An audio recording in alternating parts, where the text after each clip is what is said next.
Alright folks, how you doing? Welcome back to Academy of the Hellenes, and today we're going into Odysseus, according to Britain, the Key to World History. So we start off with disclaimer, copyright disclaimer under section 107 of the Copyright Act 1976. Allowance is made for fair use for criticism, comment, news, reporting, teaching, scholarship and research. Odysseus. The Shetland Orkneys were the original island of Crete. Odysseus, or Ulysses as we know, sailing from Troy after its downfall, hoping to return to Ithaca, came to the coasts of the Cicones of Thrace, who dwelt in the Orcus, the dark black underworld. Orcus related to our Orkneys, Caithness and Sutherlandshire.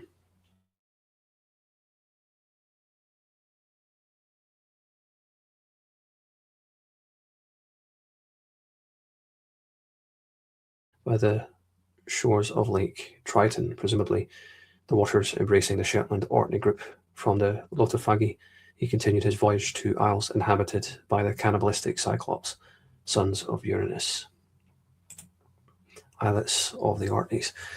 They were engaged in certain secret avocations which produced superior power, and were near neighbours of Hyperia? Yeah, I think that's how you say it. A land beyond or above the mainland. These particular Cyclops may be assigned to the small islets of the Orkneys. King, how do you say this? Aeolus, I think, I'm not sure. Odysseus was sailing towards Hyperia, the Shetlands, after his dire experience with the Cyclop. The hero escaped to the Eildad Island, where he received an almost royal reception from King Aeolus, who gave him the 4 winds in a bag to ensure him safe voyage to Ithaca. Confined winds. Ulysses turned his ship's prow towards the southwest, where the island of Ithaca lay, but his crew compelled him to open it. The confined winds escaped, and a resultant violent southwest gale blew him back.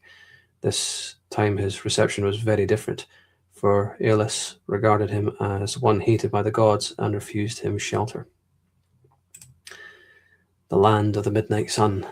Setting out afresh, the same southwest gale carried the luckless hero to the northeast, until at length he reached the inhospitable shores of the Laestrygones, the land of the midnight sun, where herds could graze undeterred by nightfall.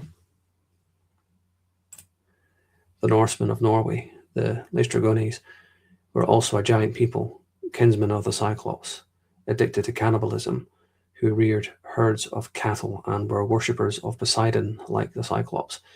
Can there be any doubt that Homer, whose geography related to the Atlantic Ocean, was describing the Norsemen of Norway, the land of the midnight sun?